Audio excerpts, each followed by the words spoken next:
बिस्मिल्लाहिर्रहमानिर्रहीम। अस्सलाम वालेकुम। कैसे हैं आप सब लोग। आज मैं आपके लिए लेकर आई हूँ दाल माश की रेसिपी। आज जुम्मा मुबारक भी है और दाल बनाइए तो ये ऐसी मज़ेदार दाल बनेगी और आप एक रोटी की जगह 2 रोटी खा लेंगे।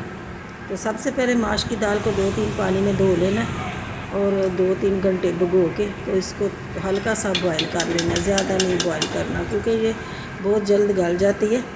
तो इस तरह तेल में प्याज डालेंगे। प्याज जब इस तरह ब्राउन हो जाए ना तो उसमें अदरक और लहसुन का पेस्ट शामिल कर देंगे। तो इसको ही थोड़ा सा भून लेंगे ताकि अदरक और लहसुन की खुशबू ख़त्म हो जाए। तो ये अदरक और लहसुन भून गया। अब इसमें टमाटर का पेस्ट डाल देंगे और हरी मिर्च 2-3 हरी मिर्च डाल लें और एक अदद बड़े वाला टमाटर डाल लें। इसका मसाला भुनेंगे और मसाला इतना भूनना है कि तेल ऊपर आने तक अच्छे से मसाला इसका भूनना है। अब खुश्क मसाले इसमें जाते हैं नमक, लाल मिर्च पाउडर, हल्दी पाउडर और धनिया पाउडर। नमक जब दाल मैंने उबलने के लिए रखी थी ना तो थोड़ा सा नमक उसमें डाल दिया था और थोड़ा सा इसमें डालिए। आप चाह के और भी डाल सकती हैं।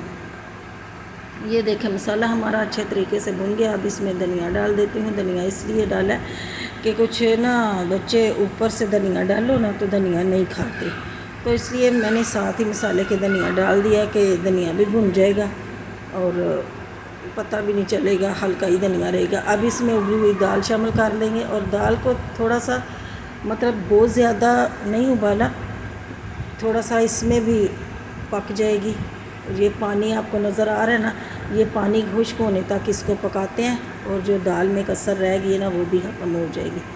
3-4 मिनट के लिए ऊपर से ढक दिए। अब देखें, ये देखें जी दाल बिल्कुल ना हमारी तैयार है। थोड़ा सा पानी इसमें रह गया तो अब इसमें हम डाल देंगे 1 चिकन क्यूब। ये इसमें 2 होती हैं डब्बी में तो हमें चाहिए एक इसमें डाल देंगे। इससे इतना अच्छा जायका आएगा कि आप यकीन माने कि बहुत ही मज़ेदार दाल बन के तैयार हुए। जो बच्चे नहीं खाते वो भी खाएंगे, इतने मज़ेदार इसका जायका आएगी। ये अभी इसको मिक्स करेंगे और साथ साथ मिक्स भी हो जाएगी और दाल में जो आपको पानी नज़र आना है ये भी खुश्क हो जाएगा।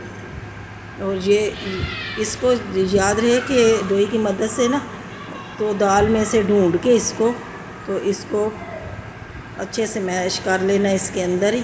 फिर ये ना हो कि दाल एक तरफ दाल रह जाए और एक तरफ इसमें नमक होता है, नमक ज़्यादा हो जाए। ये देखें जी माशाल्लाह सुभान अल्लाह, मज़ेदार दाल बन के तैयार हुई है। आप रोटी के साथ खाएं, स्लाइस के साथ खाएं, बहुत ही मज़ेदार दाल बन के तैयार हुए है। दुआओं में याद रखना।